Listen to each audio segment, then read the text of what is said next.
Assalamualaikum warahmatullahi wabarakatuh. Alhamdulillahirrahmanirrahim. Wassalatu wassalamu ala nabiyina Muhammadin wa ala alihi wa ashabihi ajma'in wa man tabi'ahum bi ihsanin ila yaumiddin, amma ba'du.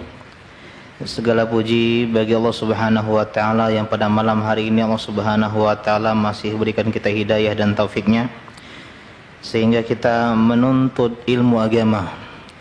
Karena itu adalah jalan menuju surga Allah Subhanahu wa taala. Kata Nabi sallallahu alaihi wasallam, "Man salaka tariqan yaltamisu fihi ilman, sahalallahu lahu bihi tariqan ilal jannah." Siapa yang menempuh suatu jalan untuk menuntut ilmu, belajar agama, hadir di pengajian, maka Allah akan mudahkan baginya jalan menuju surga Allah Subhanahu wa taala. Malam hari ini kita break dulu pengajian sirah Nabi kita, ya. Kita malam ini akan membahas pengajian tematik yang berkaitan dengan momen yang sekarang sedang terjadi, yaitu fikih bulan Sya'ban. Fikih bulan Sya'ban. Kita akan bahas tentang bulan Sya'ban karena sekarang kita berada di bulan apa? Sya'ban, bukan bulan Februari, ya, besok Maret, ya. Apa arti Sya'ban? Sya'ban secara bahasa, pengertian definisinya secara bahasa dari kata tasya'aba. Ya tasya'abu yang artinya berpencar, berpisah, cerai ber. Jadi tasya'aba artinya muncul dalam keadaan asing. Wa sayaudu ghariban kama bada, dan nanti di akhir zaman, ya, tolong perhatikan ini, jangan main-main, ya santri. Justru yang tematik ini harusnya lebih fokus. Kenapa? Karena banyak yang dicatat, yang dicatat, ya. Wa sayaudu ghariban kama bada, dan nanti dia akan kembali asing sebagaimana di awal. Dulu Islam asing, orang semuanya menyembah banyak Tuhan. Rasulullah muncul mengatakan sembahlah Tuhan yang satu. Asing. Dahulu mereka menghalalkan zina, menghalalkan khamar. Rasulullah mendakwahkan haramnya hal tersebut. Asing. Dan sekarang Islam yang pakai baju seksi,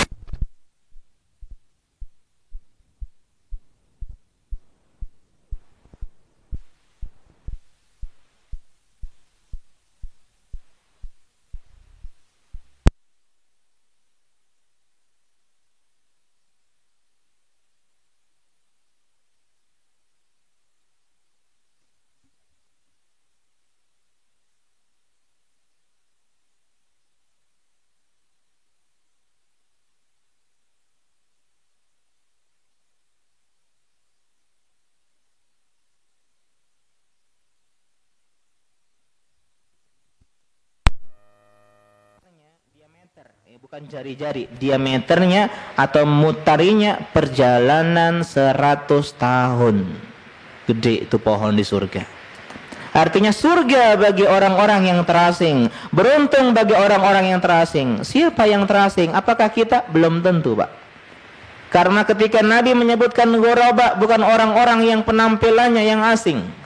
Tapi dalam hadis Ahmad, dalam musnadnya disebutkan unasun salihun, orang-orang yang saleh, fi unasi su'in katsir, yang berada di tengah-tengah orang yang buruk. Itu orang yang ghuraba. Ketika manusia berbuat maksiat, dia berbuat taat. Itu ghuraba. Man ya'sihim aktsar mimman yuti'uhum, orang yang bermaksiat, ya, itu lebih banyak dibandingkan orang yang taat. Orang yang memaksiati kita, yang melanggar dakwah kita, yang menentang dakwah kita lebih banyak dibandingkan orang yang mengikuti dakwah kita. Dalam hadis yang lain dalam Musnad Ahmad juga, alladzina yuslihuna idza fasadan nas, orang-orang yang menegakkan kebaikan, orang-orang yang melakukan perbaikan ketika manusia sedang hancur, ketika manusia sedang rusak, Ketika santri-santri banyak enggak belajar, dia belajar, itu ibadahnya lebih bagus. Ketika santri Sabtu sore main bola, ketika weekend santri banyak malas-malasan, dia masih menghafal Quran, dia masih belajar ilmu agama, merojaah, itu pahalanya lebih besar. Terutama di malam minggu. Ya, kajian malam minggu lebih besar pahalanya. Kenapa? Malam minggu orang ngapel, malam minggu orang jalan-jalan, nongkrong-nongkrong. Ini ke pengajian. Hujan seperti ini. Ya, hujan. Kalau hujan orang banyak di rumah. Ya, orang banyak PW, orang banyak rebah-rebahan, selimutan, males-malesan. Tapi sebagian teman-teman, Masya Allah, bapak-bapak menebus hujan, melawan hujan untuk datang ke pengajian, ini pahalanya jauh lebih besar. Kenapa? Manusia lalai. Hadir di pengajian yang sepi terkadang bisa jadi lebih besar pahalanya dibandingkan hadir di kajian yang ramai, tabligh akbar misalnya. Ya, wah, tabligh akbar datang, kita datang, itu biasa. Tapi beribadah di waktu orang lalai, perhatikan ini adik-adik. Lihat santri-santri ketika nggak belajar, cari belajar di sana. Maka kita di antara orang-orang yang mendapatkan kelebihan ini. Di antara contohnya adalah sholat malam. Kata Nabi SAW, wa afdalus sholati ba'dal faridah sholatul laili. Sholat yang paling afdal setelah sholat yang 5 waktu adalah sholat malam. Kenapa sholat malam kok bisa mendapatkan keutamaan ini, kelebihan ini? Kata Nabi SAW dalam hadis yang lain, وَصَلَّى بِاللَّيْلِ وَالنَّاسُ نِيَامٌ. Mereka sholat ketika manusia sedang tertidur lalai. Kalau sholat ketika orang sholat biasa.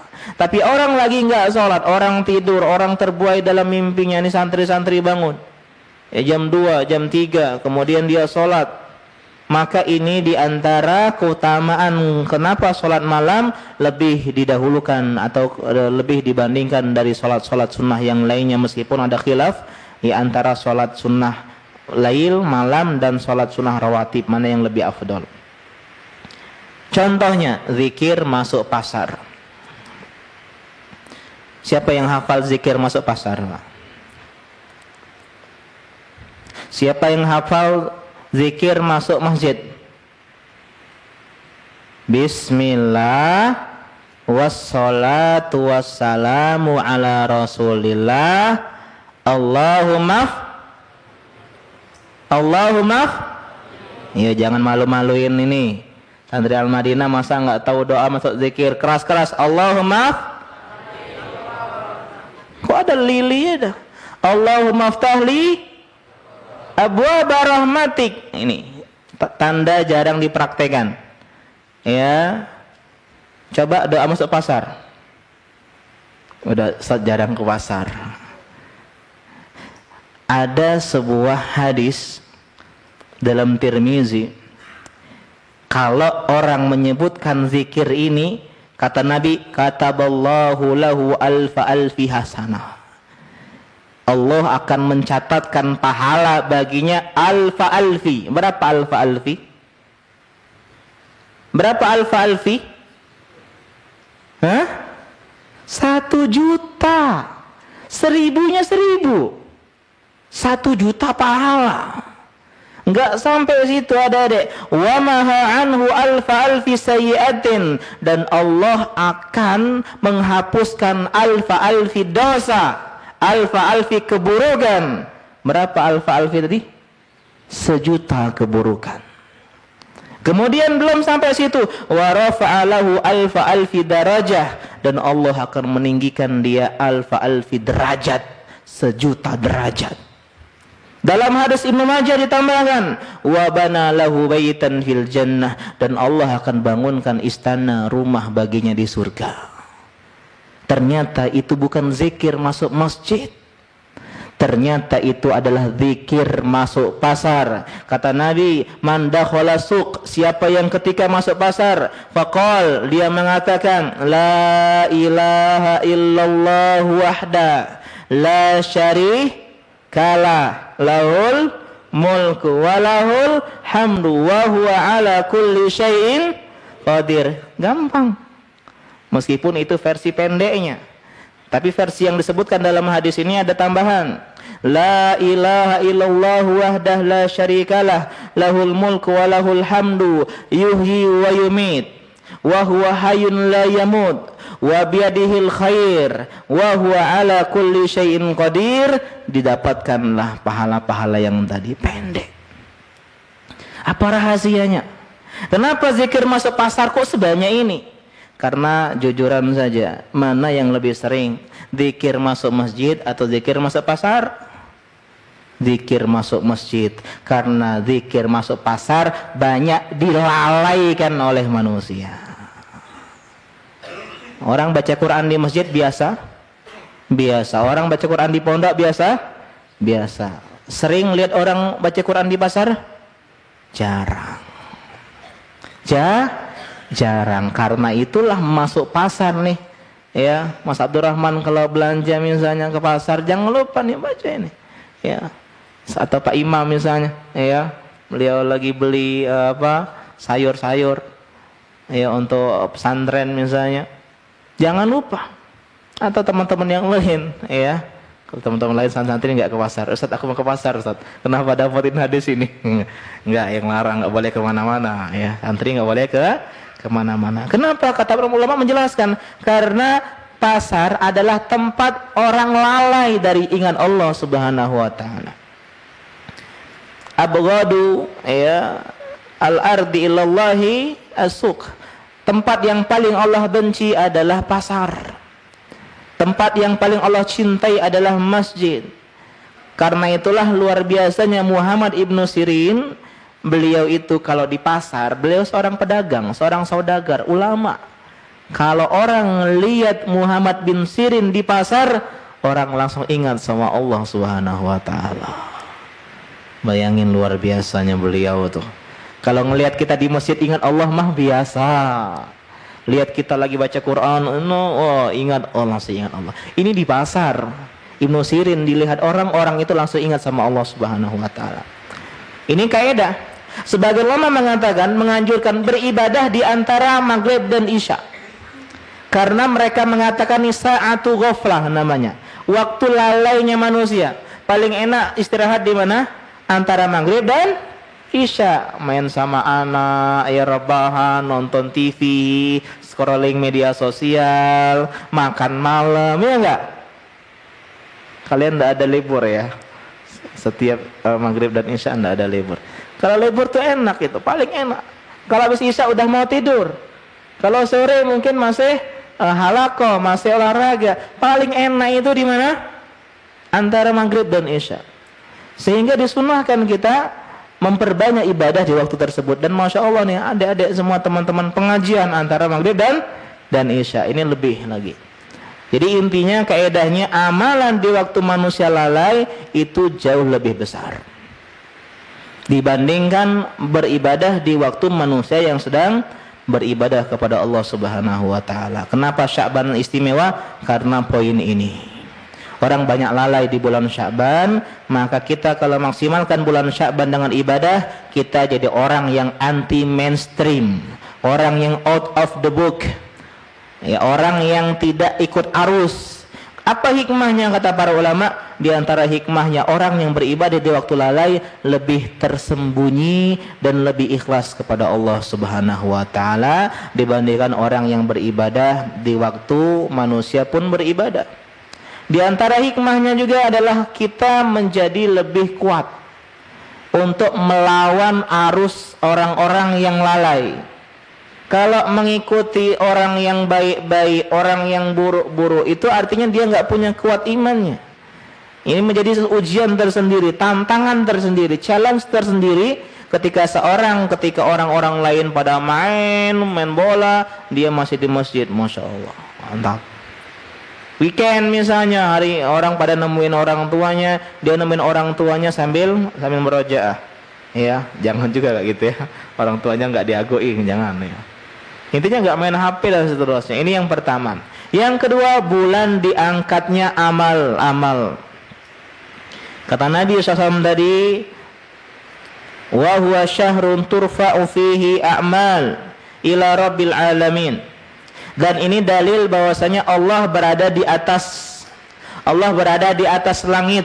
Buktinya banyak dalil-dalil menyebutkan amal-amalan naik. Naik itu ke bawah atau ke kanan, ke kiri, ke atas.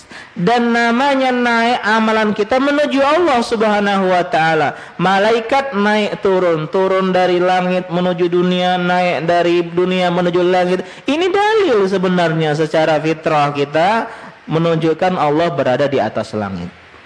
Buktinya amalan-amalan itu diangkat. Jadi angkat naik ke atas langit menuju Allah Subhanahu wa taala. Dan di antara kaidah yang kedua, kata para ulama, kita disunahkan memperbanyak amal soleh saat amalan-amalan diangkat. Dan waktu diangkatnya amalan itu ada 3. Yang pertama yaumi. Apa arti yaumi? Harian. Yang kedua ya usbu'i. Apa arti usbu'i? Pekanan. Yang terakhir adalah sanawi. Apa itu sanawi? Tahunan. Kita bahas yang yaumi, harian. Kapan amalan diangkat harian? Ada yang tahu? Apa? Dalam sehari semalam loh, 24 jam. Jawabannya adalah di awal pagi dan di awal malam, atau bahasa kita pagi dan petang, sholat subuh dan sholat asar. Dalam sebuah hadis Bukhari Muslim disebutkan, yata'aqabuna fikum malaikatun bil laili wa malaikatun bin nahar. Malaikat itu sip-sipan, ya, ganti-gantian, kayak teman-teman security mungkin sip-sipan nih. Ya, gantian. Ada malaikat yang datang di malam hari, ada yang datang di siang hari. Dan waktu mereka berganti kapan? Wa yajtami'una fi sholatil fajri wa sholatil asri. Yaitu di antara ketika mereka sholat subuh dan ketika mereka sholat asar. Jadi ketika kita sholat subuh itu sedang pergantian sip. Malaikat yang mencatat amal kita dari sore kemarin sampai semalaman sampai pagi ini itu naik. Barang siapa yang salat di 2 waktu dingin. Apa 2 waktu dingin? Yang pertama kata para ulama adalah salat subuh. Dan yang kedua adalah salat asar. Karena salat subuh di awal hari dan salat asar di akhir hari. Maka dia masuk ke dalam surga. Dan inilah 2 solat yang paling susah. Iya Pak ya? Iya, karena solat subuh ada tidur malam, solat asar ada tidur siang. Ya. Kalau liburan yang paling sering hilang, yang paling sering ketiduran solat apa kalau liburan? Subuh dan solat asar. Kecuali kalau nggak tidur siang ya. Kalau nggak tidur siang. Karena itu juga kita disunahkan setelah subuh dan asar apa ngapain? Zikir pagi, petang. Karena ditekankan kita memperbanyak amal soleh ketika amalan sedang diangkat. Ya. Kemudian dilanjutkan hadis yang tadi Bukhari Muslim tadi, summa ya'rujul ladzina batu fikum. Kemudian malaikat yang bermalam bersama kalian naik menghadap Allah, fayas'aluhum rabbuhum wa huwa a'lamu bihim. Dan Allah bertanya kepada malaikat sedangkan Allah lebih tahu dibandingkan mereka. Tahu, tapi Allah bertanya, kaifa taraktum ibadi, wahai malaikat bagaimana kalian tinggalkan hamba-hambaku? Fayaquluna taraknahum wa hum yusallun wa atainahum wa hum yusallun. Ketika kami meninggalkan mereka, mereka sedang sholat subuh. Ketika kami datang kepada mereka, mereka sedang sholat asar. Masya Allah nih. Sehingga dijaga deh. Bukan berarti sholat subuh dan asar maghrib tinggal, isya tinggal. Bukan seperti itu ya. Karena semuanya sholatnya wajib. Itu angkat amal di harian, yaitu di waktu pagi dan di waktu sore. Yang kedua usbu'i, pekanan. Ada yang tahu hari apa? Jumat, Senin, Rabu. Ya. Yang jawab Senin angkat tangan. Yang jawab Kamis. Yang jawab Jumat. Nggak ada yang benar. Yang benar adalah Senin dan Kamis. Senin dan Kamis, 2 hari dalam sepekan. Dalam hadis yang tadi sebelumnya, Usamah bin Zaid bertanya, Yaumul Itsnaini wa Yaumul Khamis. Ya Rasulullah, saya perhatikan engkau ini suka puasa Senin Kamis. Kata Nabi, zanika yaumani tu'radu fihi mal a'malu ala rabbil alamin. Karena di 2 hari tersebut amal-amal diangkat menuju Allah, Tuhan semesta alam. Wa hibbu an yu'radu amali wa ana shaim. Dan aku tuh kepengen ketika amalanku diangkat, aku dalam kondisi berpuasa. Kemudian yang ketiga, sanawi, tahunan. Kapan itu? Di bulan Sya'ban yang kita belajar ini. Di bulan Sya'ban, makanya konsentrasi. Ada tambahan ketika meninggal. Ketika meninggal amalan semuanya diangkat oleh Allah Subhanahu wa taala ya sebagai penutup amalan sepanjang umur kita. Ustadz, kenapa Nabi milih puasa? Kenapa Nabi nggak milih baca Quran? Kenapa Nabi nggak milih zikir? Kenapa Nabi milih berpuasa? Ya, jangan senyum-senyum santri kalau nggak ngucu ya. Kenapa? Ada yang tahu? Kenapa berpuasa? Kenapa nggak amal yang lain? Amalan diangkat itu seperti bagi rapot. Santri yang baik kalau bagi rapot gimana sikapnya? Gitu. Wah, pasti menang ini, pasti nilai aku gede nih. Ya, semuanya 100. Iya enggak gitu? Itu santri bagus atau santri jelek? Santri bagus gimana? Gimana santri yang bagus? Kalian ini bukan santri yang bagus berarti ya. Enggak tahu gimana. Kalian bagi rapot gimana? Merendahkan hati, ya Allah, deg-degan. Yang ngumpul, ya Allah, kira-kira nih nilai saya nih gimana ini? Ada merahnya enggak? Ada D-nya enggak? Saya juara berapa sih? Ini adalah karakter orang yang sedang berpuasa. Enggak petantang petenteng orang puasa itu. Orang yang berpuasa itu dia merendahkan dirinya, dia tawadu. Ini sikap yang cocok untuk amalan yang sedang diangkat. Juara 1 bulan, Masya Allah. Enggak yang petantang. Enggak. Justru ketika orang pengen interview, tahu interview, wawancara.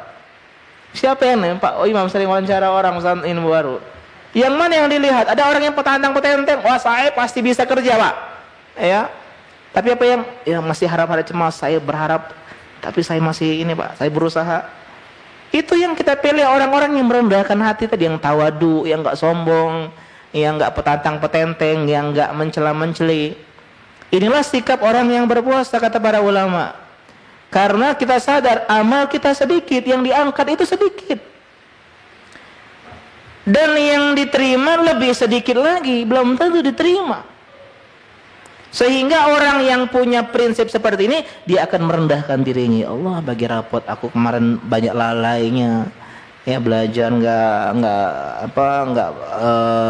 totalitas, jarang berojaah, subhanallah.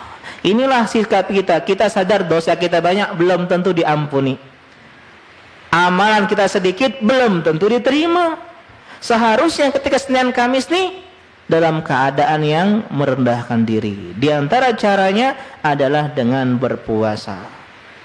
Ini poin yang keberapa? Yang kedua. Yang ketiga, bulan memperbanyak apa? Puasa. Kata Aisyah radhiyallahu ta'ala anha, lam yakunin nabiyyu sallallahu alaihi wasallam yasumu syahran aktsara min Sya'ban fa innahu kana yasumu Sya'bana kullahu. Nabi sallallahu alaihi wasallam itu kata Aisyah tidak pernah beliau berpuasa lebih banyak dibandingkan bulan Sya'ban. Berpuasa sunnah di luar Ramadan. Beliau enggak banyak puasa di bulan-bulan yang lain, tapi kalau Sya'ban hampir sepenuh Sya'ban. Dalam hadis yang lain, kana yasumu Sya'ban illa qalilan. Beliau itu hanya sedikit hari yang tidak beliau berpuasa bulan Sya'ban. Ya, menunjukkan bahwasanya hampir sepanjang hari beliau ya berpuasa di bulan Sya'ban. Ya Allah taala alam. Kita dengarkan azan dulu. Assalamualaikum warahmatullahi wabarakatuh.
Alhamdulillah, salatu wassalamu ala rasulillah, amma ba'd. Kita lanjutkan masih di poin yang ketiga dari keutamaan bulan Sya'ban, yaitu bulan memperbanyak apa?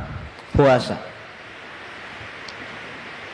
Kenapa Nabi SAW memperbanyak puasa bulan Sya'ban? Yang pertama, kenapa kita, ya hikmahnya mengikuti beliau, menghidupkan sunnah Nabi.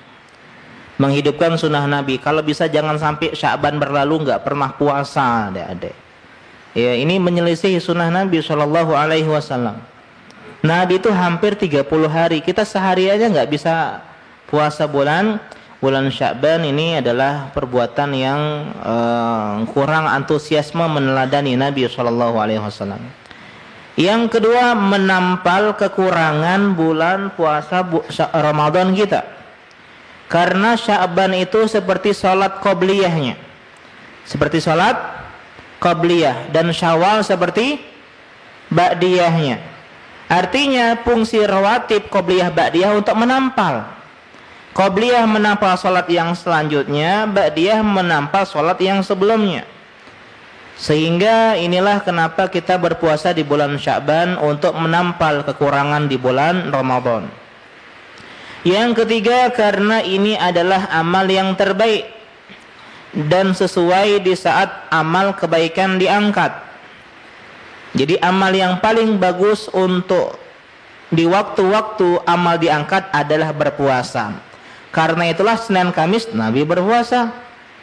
Ya, kemudian bulan Sya'ban beliau memperbanyak berpuasa. Kemudian yang keempat, karena pemanasan, latihan sebelum masuk bulan Ramadan. Dan ini adalah keempat dari poin keutamaan bulan Sya'ban, yaitu yang keempat, bulan pemanasan Ramadan.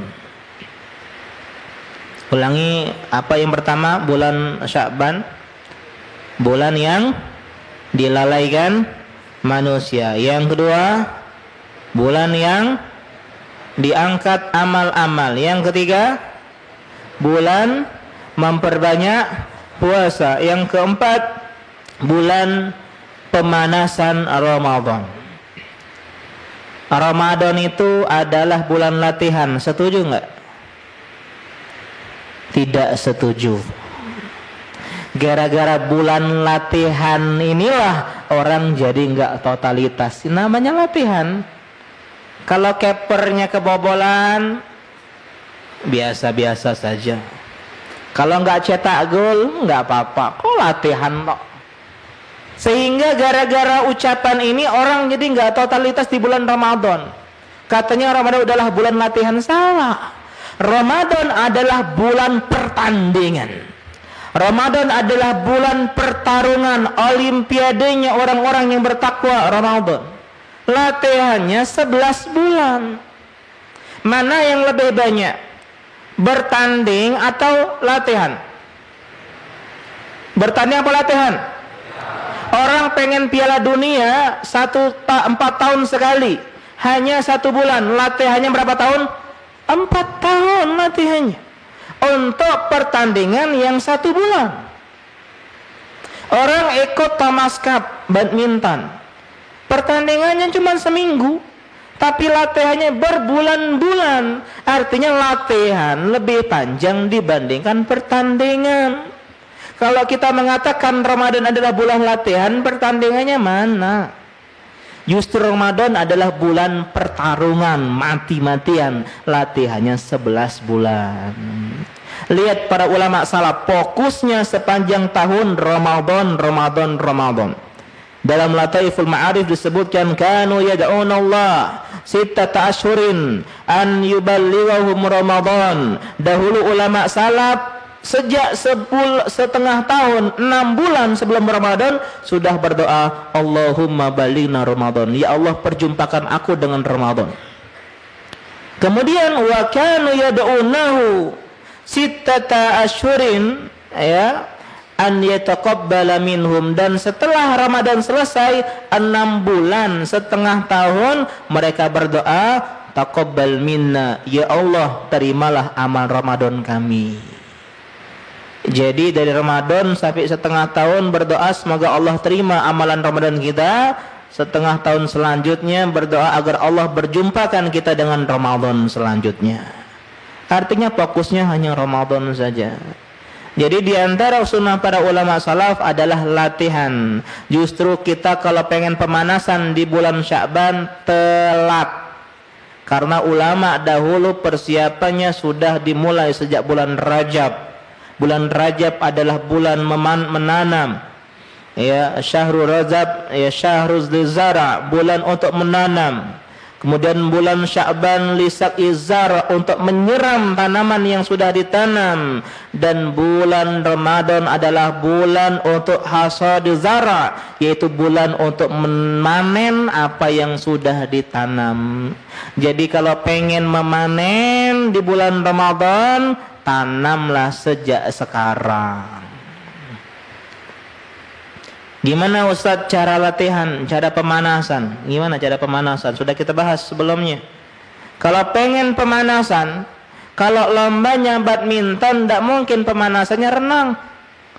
Tidak mungkin latihannya berenang.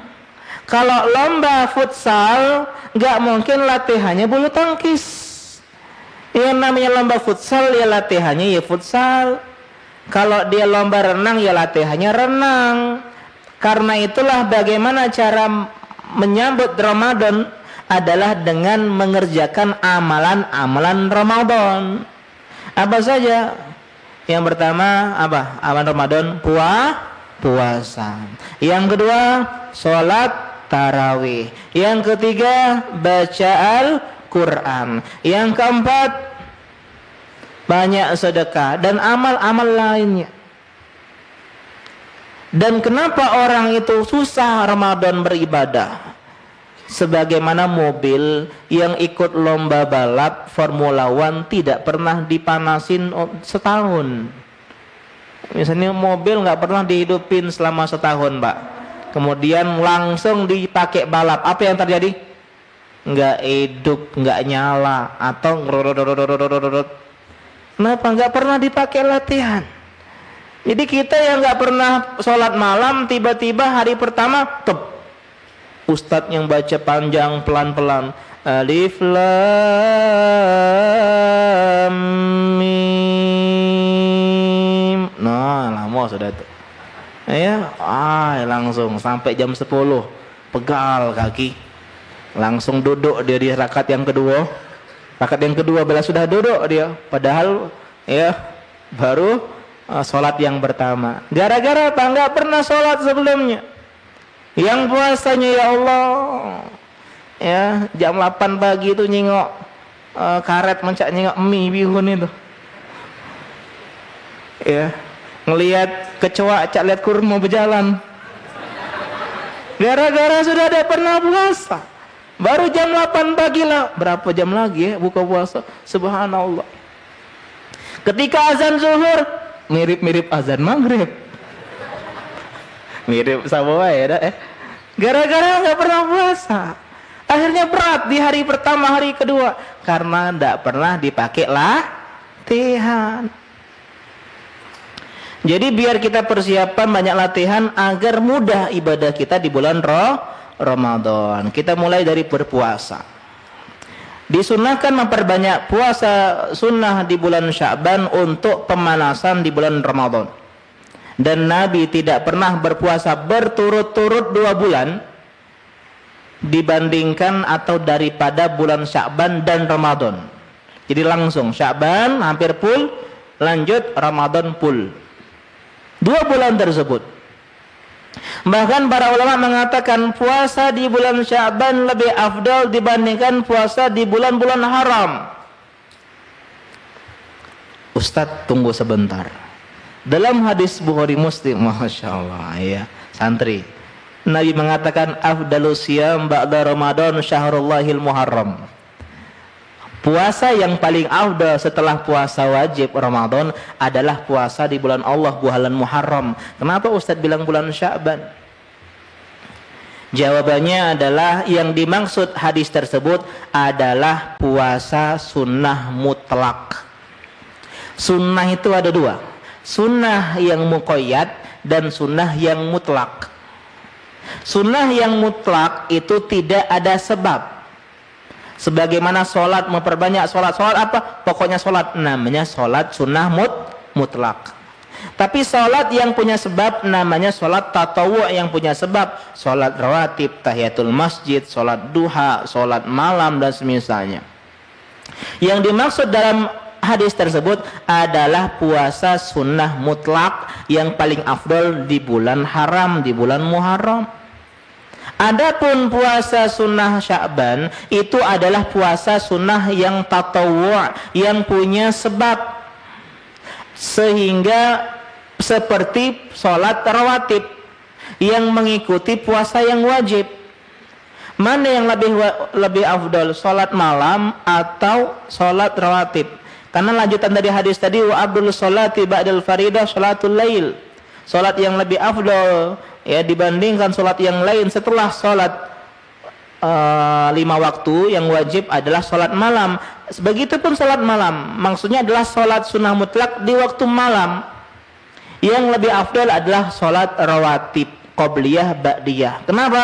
Karena dia mengikuti yang wajib, sebagaimana Sya'ban mengikuti yang wajib, sebagaimana Syawal mengikuti yang wajib. Sehingga yang lebih afdal kata mereka para ulama tersebut adalah puasa sunnah di bulan Sya'ban. Buktinya Nabi lebih banyak puasa di bulan Sya'ban dibandingkan puasa di bulan Muharram.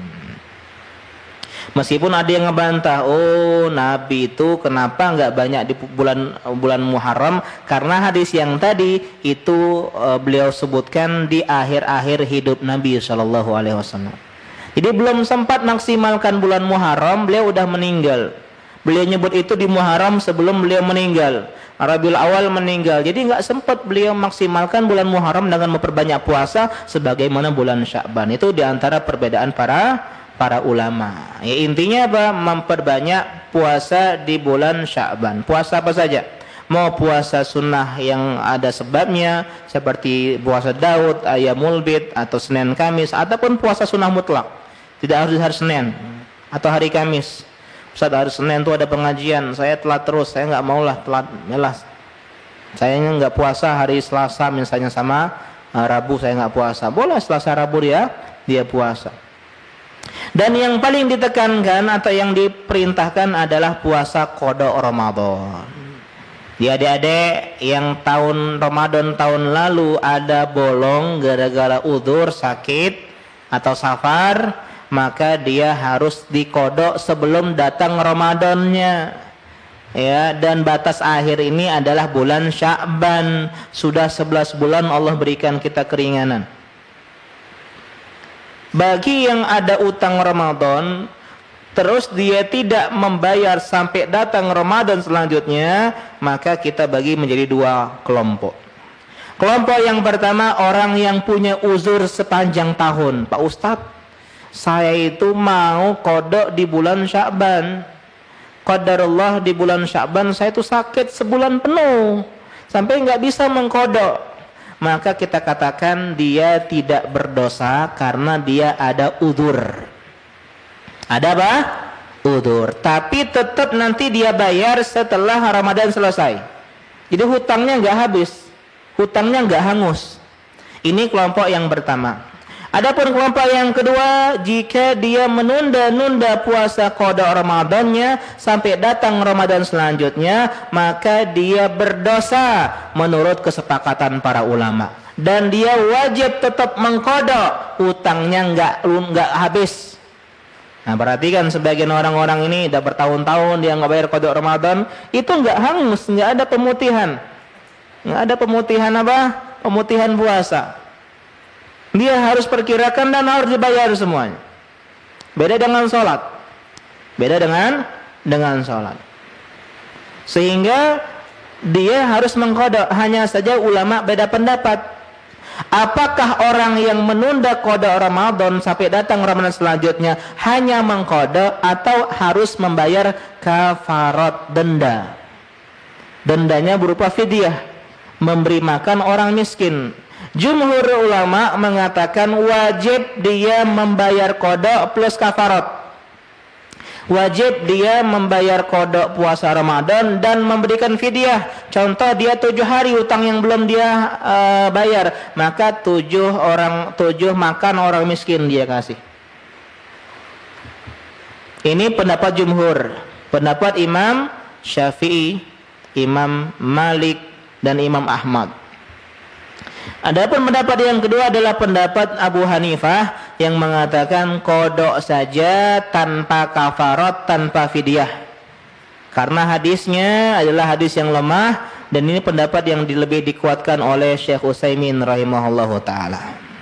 Mana yang lebih tepat? Wallahu alam. Ya, meskipun saya condong kepada pendapat yang kedua, tapi keluar dari khilaf para ulama sebaiknya kita bayar fidyah. Apalagi nggak terlalu memberatkan. Hutang kita cuma 2-3 hari contohnya. Kasihlah 3 orang miskin, nasi bungkus kita beli, kasih ke 3 orang miskin, selesai. Tidak terlalu memberatkan. Ustadz, bagaimana dengan puasa pertengahan Sya'ban? Ini kita izin agak panjang sedikit malam ini ya. Ada sebuah hadis dalam Abu Daud, Tirmizi dan Ibnu Majah, kata Nabi SAW, "Idzan tasafa Sya'ban fala tasumu." Kalau sudah masuk pertengahan Sya'ban, jangan berpuasa. Hadis ini diperselisihkan ulama derajatnya. Sebagian menilai dhaif, hadisnya lemah, Imam Ahmad, Ibnu Jauzi, Ibnu Rajab, Imam Zahabi.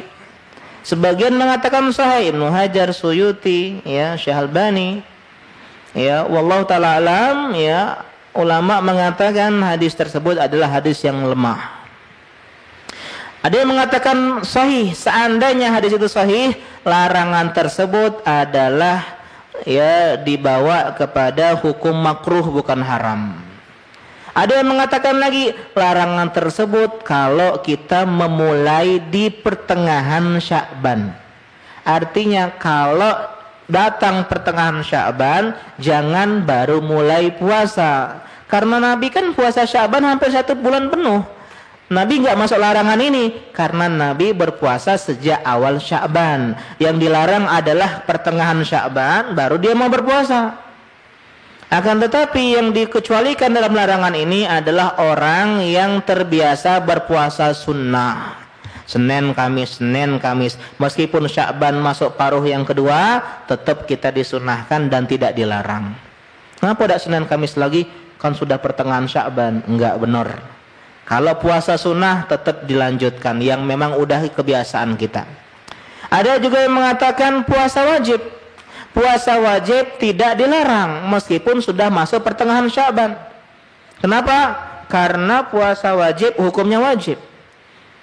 Sehingga larangan ini tidak berlaku. Jadi mau puasa qada, nazar, kafarat tetap berlaku meskipun sudah masuk pertengahan Sya'ban. Ya wallahu taala a'lam.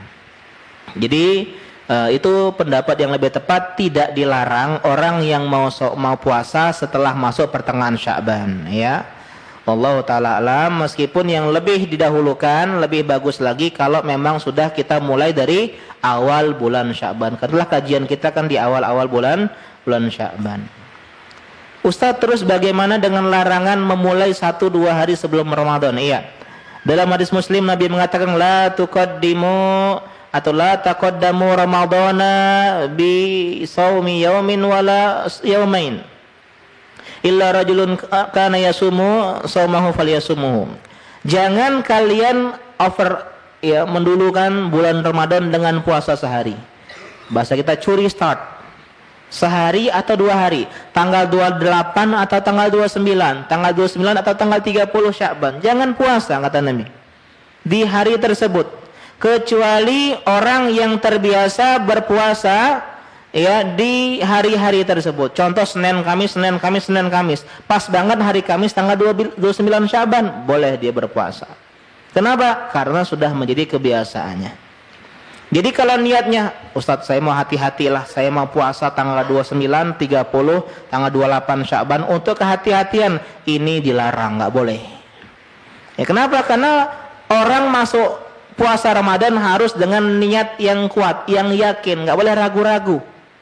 Tidak boleh ragu-ragu. Kecuali kalau dia puasa sunnah yang biasa atau puasa wajib. Ustadz, saya tinggal 1 lagi utang pas tanggal 29 Sya'ban, boleh. Atau puasa nazar, atau puasa kafarat dan yang semisalnya. Wallahu taala a'lam. Kalau puasa sunnah mutlak maka makruh. Maka makruh menurut ya para ulama, kecuali kebiasaan puasanya. Kenapa kok dilarang Pak Ustadz?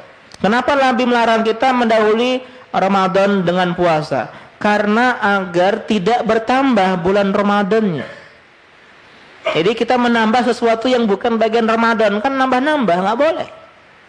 Ada juga yang mengatakan disunnahkan kita itu memisahkan antara amalan yang wajib dan sunnah, jangan digabung.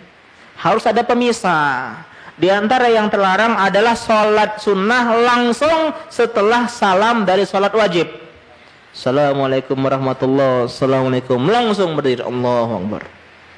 Dilarang. Kenapa? Karena khawatir orang mengira satu kesatuan dengan yang wajib. Karena itulah kita disunahkan memisah dengan ucapan. Ya, astagfirullah, astagfirullah, astagfirullah, Allahumma tassalam, dengan zikir. Ada yang mengatakan dengan berpindah tempat.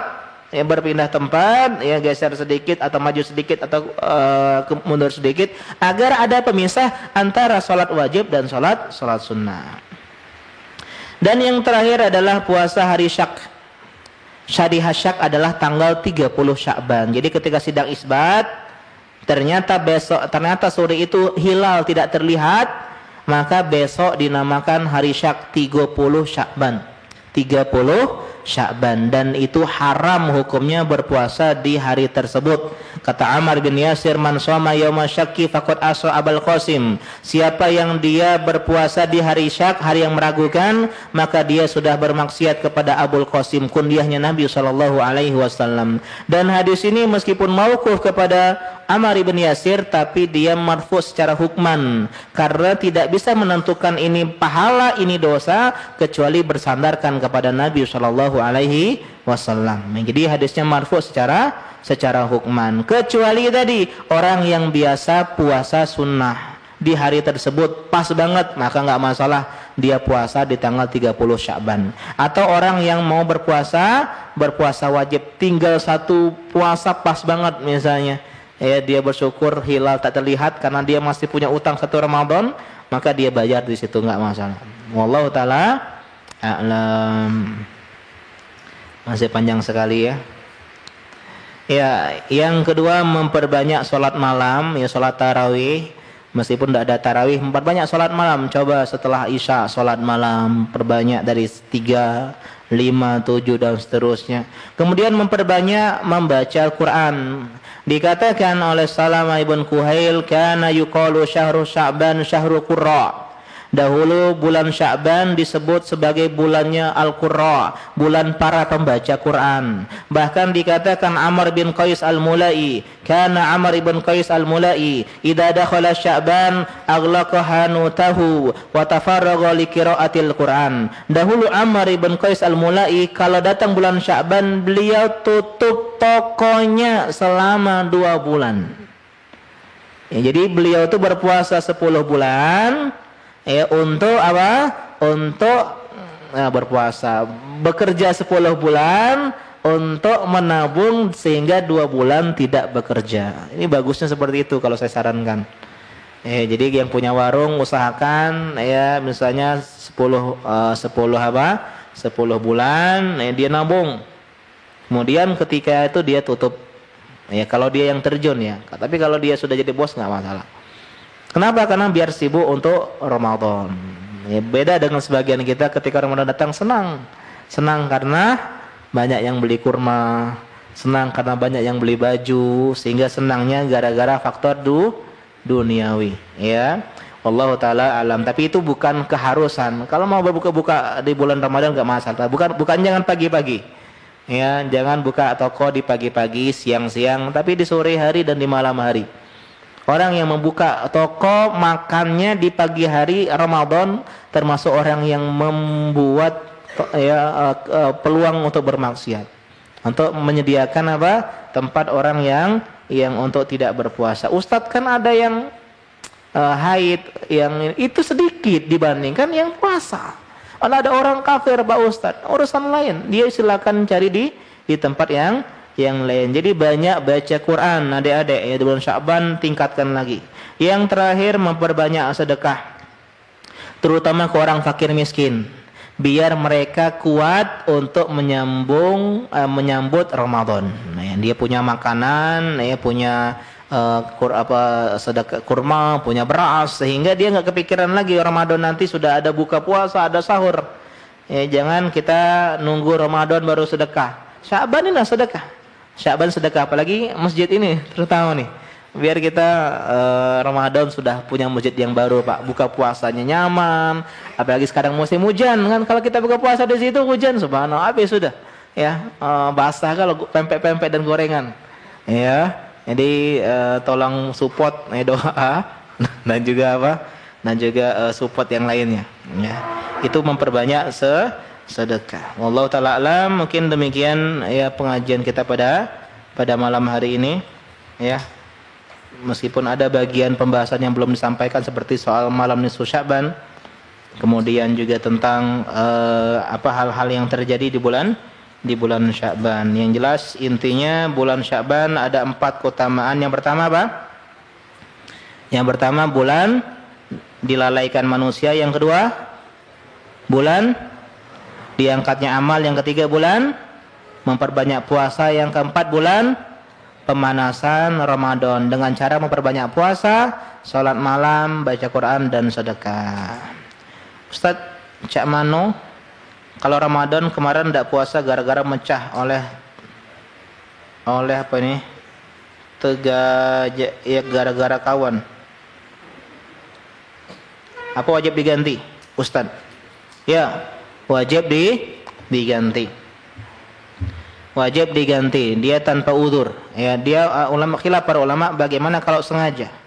Ada yang mengatakan sengaja maka dia tidak mengqadha. Ada yang mengatakan qadha. Untuk berbeda untuk apa? Aman-amannya diqadha. Dan itu dosa yang besar adik-adik ya.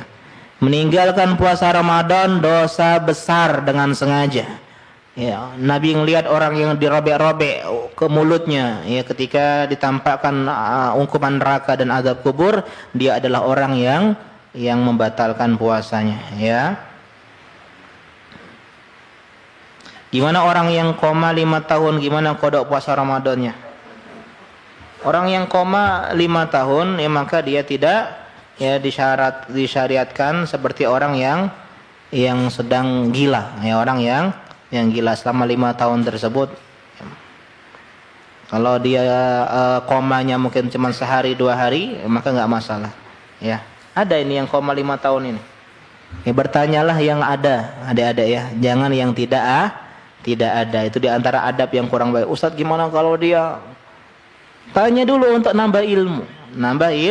Ilmu. Apakah puasa Ramadan 2 tahun yang lalu yang bolong-bolong belum diganti sampai sekarang dibayar? Iya, harus dibayar dua-duanya. Yang bolong-bolong tahun lalu. Pokoknya sejak kalian balik. Makanya ketika kalian puasa Senin Kamis itu niatkan puasa untuk mengkodok, boleh digabung puasa Senin Kamis dengan puasa kodok, boleh digabung, ya. Tapi harus diniatkan. Kalau nggak niat nggak dapat. Mana yang lebih afdal, puasa Senin Kamis atau puasa Daud di bulan Sya'ban? Jelas puasa Daud di bulan Sya'ban lebih banyak harinya, ya, dibandingkan puasa Senin Kamis. Kalau Senin Kamis sebulan cuman 16 kali. Ya, atau 8 kali, 8 kali. Kalau puasa Daud 15 kali, 15 hari. Ya. Ustaz, bagaimana kalau lupa sudah berapa hari? Diperkirakan dengan perkiraan yang banyak. Perkiraan yang paling banyak. Ragu antara 8 atau 10? 10. Gitu ya. Ragu antara 10 hari atau 20 hari? 20. Jadi cari yang paling banyak. Ustaz, mall, kantin, warung apakah termasuk pasar? Bukan. Ya, Bu. Bukan kalau yang kantin dan warung. Kalau mall iya pasar. Jadi pasar itu adalah kumpulan-kumpulan ya kantin dan warung. Ya wallahu taala alam. Dulu memang pasar itu kayak kalangan yang buka hanya beberapa hari saja. Di antara tanda hari kiamat adalah pasar yang berdekatan. Maksudnya adalah pasar-pasar yang selalu buka setiap hari, bahkan sekarang di gadget pun 24 jam buka. Dulu pasar itu setahun sekali atau sebulan sekali kayak kalangan. Tapi sekarang tiap tempat ada pasar, ya, tiap hari buka pasarnya, maka ini di antara tanda-tanda hari kiamat meskipun tidak tercela. Allah ta'ala alam, demikian kita akhiri. Subhanaka Allahumma lika asyhadu an la ilaha illa anta astaghfiruka wa atubu ilaik. Assalamualaikum warahmatullahi wabarakatuh.